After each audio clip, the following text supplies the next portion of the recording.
What's up guys, I'm Dean, welcome back to my YouTube channel, and Ben Shapiro is an idiot. Sorry, bold opening, but recently Ben Shapiro released this series of tweets about why Glass Onion is a stupid film, and everyone online ripped him apart for it, so then he decided to follow up with a YouTube video about why he didn't like Glass Onion, and I thought, I'm going to react to this video and explain why he's wrong, because Glass Onion is genuinely a great movie, and Rian Johnson is a genius. You can see I've got Knives Out posted just there, and what's that up there? Oh, the best Star Wars film, Star Wars The Last Jedi. Starting this off so controversial already. I'm going to try my hardest not to get into the politics of Ben Shapiro here, because obviously that's what he's known for, and that's what he's most stupid for. So I'm just going to try focus on the video itself and his deconstruction of Glass Onion. I haven't seen this video before, apart from like literally the first 10 seconds. I should say, quick disclaimer before we get into Ben Shapiro's video. If you don't like Glass Onion, that's completely fine. I'm not here to tell you that your opinion is wrong, because that's not how opinions work. It's subjective. But when you're presenting something as objective fact for reasoning why a film is bad, you have to have the reasoning to back it up. And I believe whatever Ben Shapiro is about to say in this video, he doesn't have the reasoning to back it up, and probably didn't pay that close attention to the film. Anyway, just like this video and we'll jump straight into Ben Shapiro's video. Okay, let's give this guy a watch. Alrighty, folks. So, in case you missed it, over vacation, I critiqued Glass Onion, the new Knives Out mystery, on Twitter, and it blew up the world. People are very angry at me because I think it's a stupid, stupid movie. It is stupidly plotted, it is filled with stupid characters and stupid writing, and Rian Johnson's a stupid, stupid man. We'll get to all that in just a moment. First, this video is sponsored. Ben Shapiro's a stupid man, and I'm skipping the sponsorship because I'm not helping him get any money.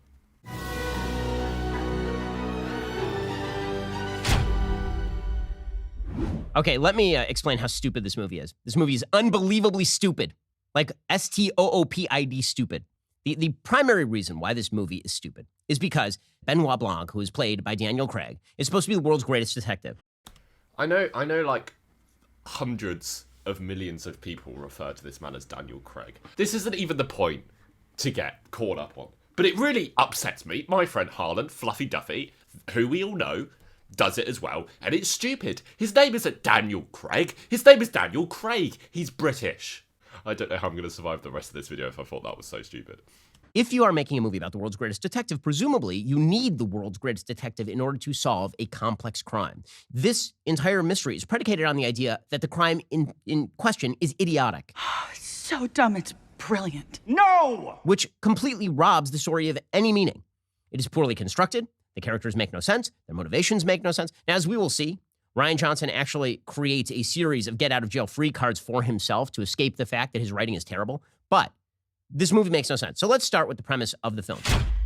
The idea that the crime is so stupid, so why do you need the world's greatest detective to solve it, is very interesting. But I think he's slightly missing the point and over-exaggerating it. Because the crime is stupid, but it's not stupid in the way that anyone could have figured it out. It's stupid from Benoit Blanc's perspective, a man who deals with murderers all the time and is used to this kind of thing. And he's like, well, this is just a stupid way of being a murderer. I know so many better murderers.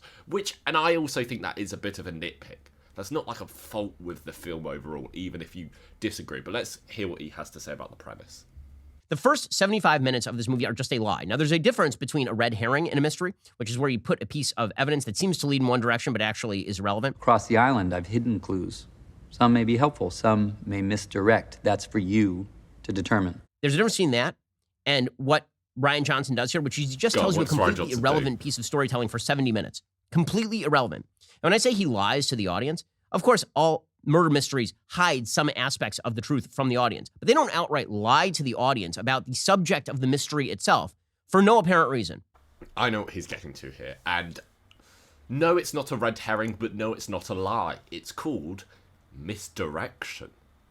I think what the film is trying to do here is, just like the first Knives Out film, it's subverting the murder mystery trope, and I really, really loved this reveal. Because in the first Knives Out, you think you know who the killer is from the start. You think it's Ana de Armas, and you think you know exactly how it all worked out. And then at the end, they twist that on you and go, no, it actually was a murder mystery all along, and you weren't paying attention to the clues because you thought you already knew who did it. Here, it does something similar, but different, which I think is really clever, and it subverts the genre in another really intelligent way. Because instead of telling us who the killer is, there's a victim that has already happened, but it's not showing us who that victim is. And here it's subverting the genre by going, there's been so many clues throughout, but you're not looking through them because you don't know who has died. And then it just puts a completely different spin on that first 70 minutes of the film. So I don't think it's outright lying to you, and the first 70 minutes definitely isn't a waste of time, because not only does it give you the clues about the death of the victim, but it also lets you know these characters and is instrumental in bringing down Miles Braun in the third act. Andy didn't commit suicide. You want to hire me to go to that island? Assume for a second that the cops come upon this without any sort of murder mystery at the island, any of this. The cops come upon Andy's body, and what they do is they perform an autopsy, right? Because she's a suicide, supposedly. And what they find in her system is that she took a heavy dose of sleeping pills and then gassed herself. The first thing they would do is assume, wait, we have a problem here. Why would somebody take a heavy dose of sleeping pills and then gas themselves? She sends that email. Nobody writes back anything. And then the next day, she's dead in the garage with sleeping pills in her system? The next thing that they would do is they would check her email. Correct? This is all valid criticism on the plot and the minutia of the film, Ben. If I can call you Ben, Mr. Shapiro, perhaps. But this is like going into CinemaSins territory. You're like coming up with the smallest nitpicks, because if this is a good film, then nobody cares about these details, and if it's a bad film, it's what everyone focuses on. These are nitpicks, and really aren't an issue with the film itself, because it's not like it completely breaks your suspension of disbelief when you wait, the police didn't check her emails, I can't like this film anymore. There's a giant plot hole right at the beginning of the film. The entire film begins with all of these various characters receiving the puzzle box. Inside is an invite. And then I just hear a knock at the door, and it's some carrier with this thing from Miles Braun. Well, Andy receives a puzzle box. Why? Miles killed her. Why is she receiving a puzzle box? This is once again another one of those nitpicks, I think. But he did make this number of puzzle boxes, and I think he sent them out.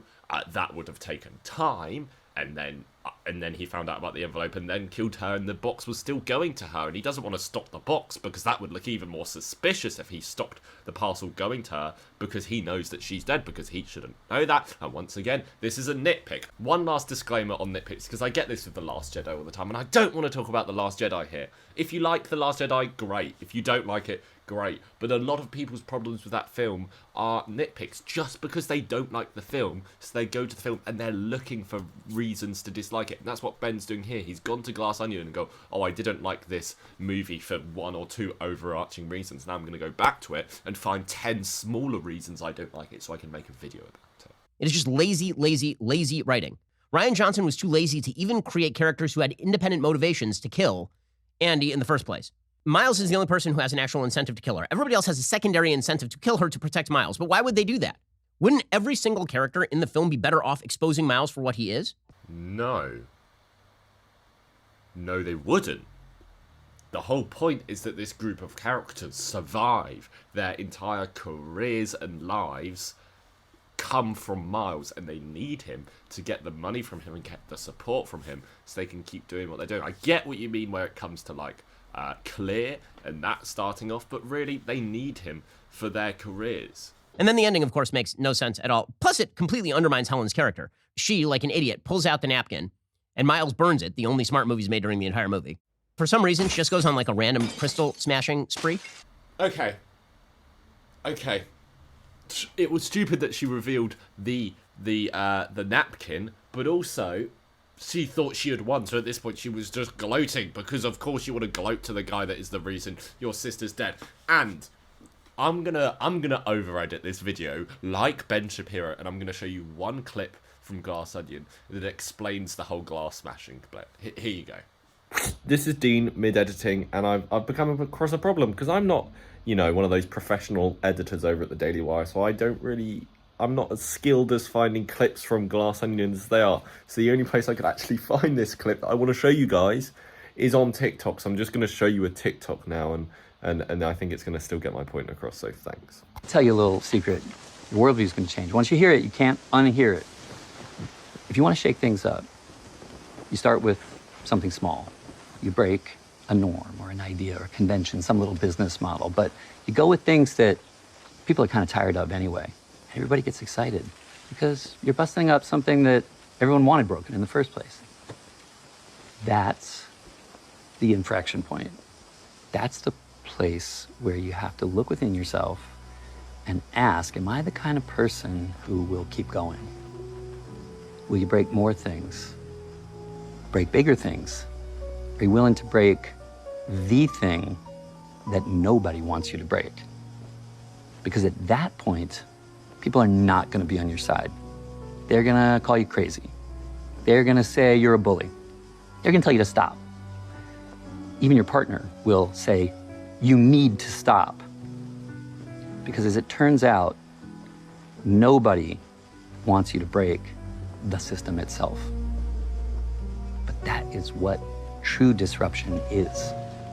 See, she is using Miles's tactics against him, and her plan is to use Clear to destroy the glass onion and destroy the Mona Lisa, because that's how you get Miles. So not the killing of two humans, not the murder of Duke, and not the murder of Andy.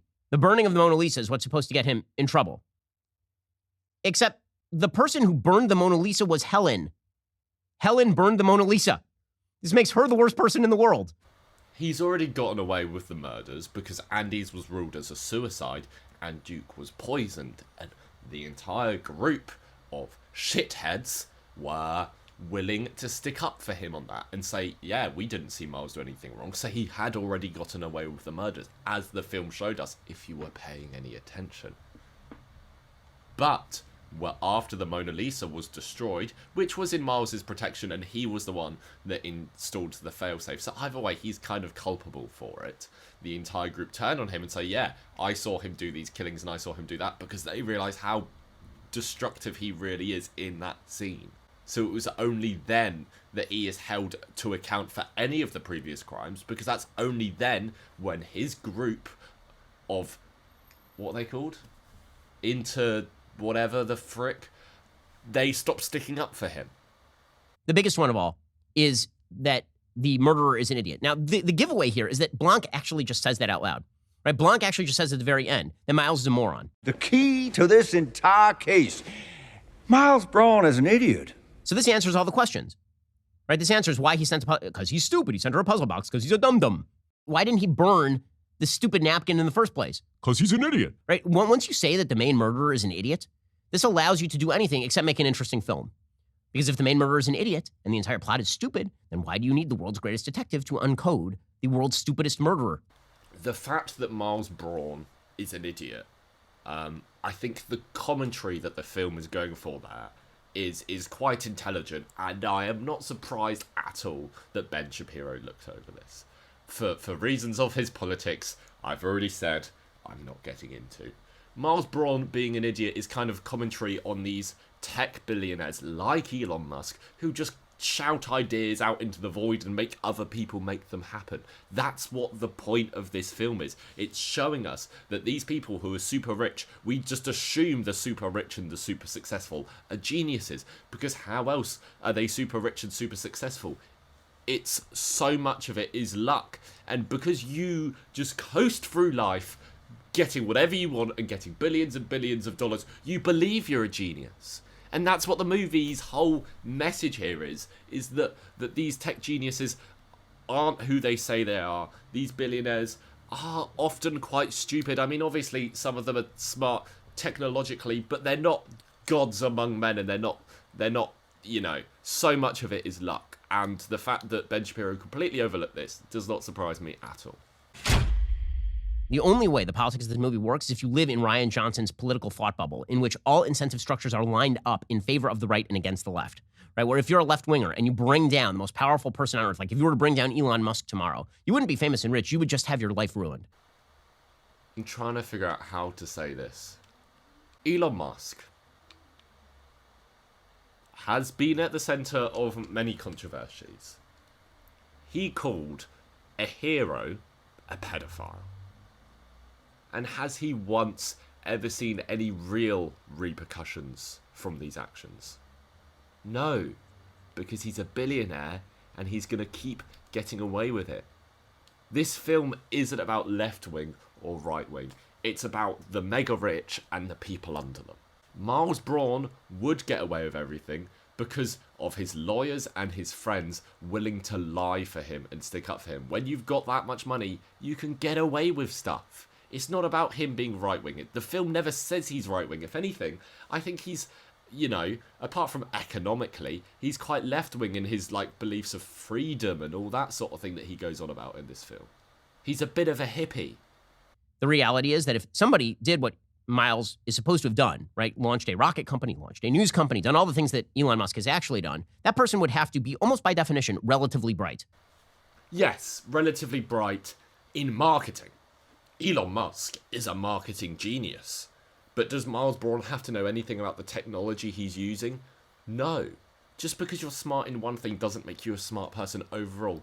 And also, I think the movie does show that so much of Miles Braun's success is luck. It's hanging around with Andy and people like this who, yes, he supports them through motivation. You know, before he has the money, he's like great at motivational speaking, building people up and talking to people. He's very charismatic and that is a skill he has. But technologically, and he's a bit of an idiot and he doesn't really know what he's doing. And that's kind of the point this film's trying to get across about Miles Braun. I know a lot of you enjoyed it. I know a lot of people love the movie. It's not my fault you're wrong. I mean, yeah, I'm sorry that you're wrong. And if all of Twitter says that I am wrong, I don't care because that's Twitter. Whatever, man.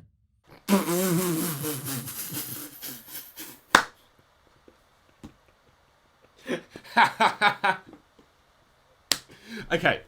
As I said at the start, if you dislike this film, that's fine. You've just got to have valid reasons to back up your claim.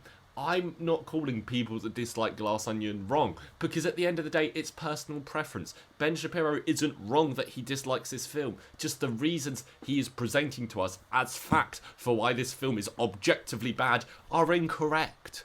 And actually, can I do an in-summary bit for this video? In conclusion, I'm surprised at how little valid points Ben Shapiro actually had. I thought I was going to have quite an intelligent conversation about Glass Onion, about like the deconstruction of the genre and about that sort of thing, and about the red herrings, the kind of stuff he put in his tweet we looked at the start. But it was just him pointing at little nitpicks and going, this doesn't make sense, this doesn't make sense, or pointing at something which is very well telegraphed within the film and is totally explained, and he goes, this doesn't make sense. And you know, if you don't like the film, that's fine, it's personal preference. You just be like, oh, I don't like this film because it's not for me, and I disagree with, like, the style it's going for. That's completely fine. But when you're going, I dislike this film because it's stupid, and this doesn't make sense, and this doesn't make sense, and these very well-explained things don't make sense, then you're getting into territory where I have to step in and be like, hey, hold up. It's just that when you're discrediting a film, just come up with valid reasons, and it's okay if people disagree with you. You just have to have the points to be able to back up your point. Anyway, I don't think I'm going to do another one of these videos because this freaking guy. Thank you for watching. Please like this video. Please comment down below your thoughts on Glass Onion. And please subscribe. That would mean a lot to me. Thank you for watching. I'll see you next time. Bye.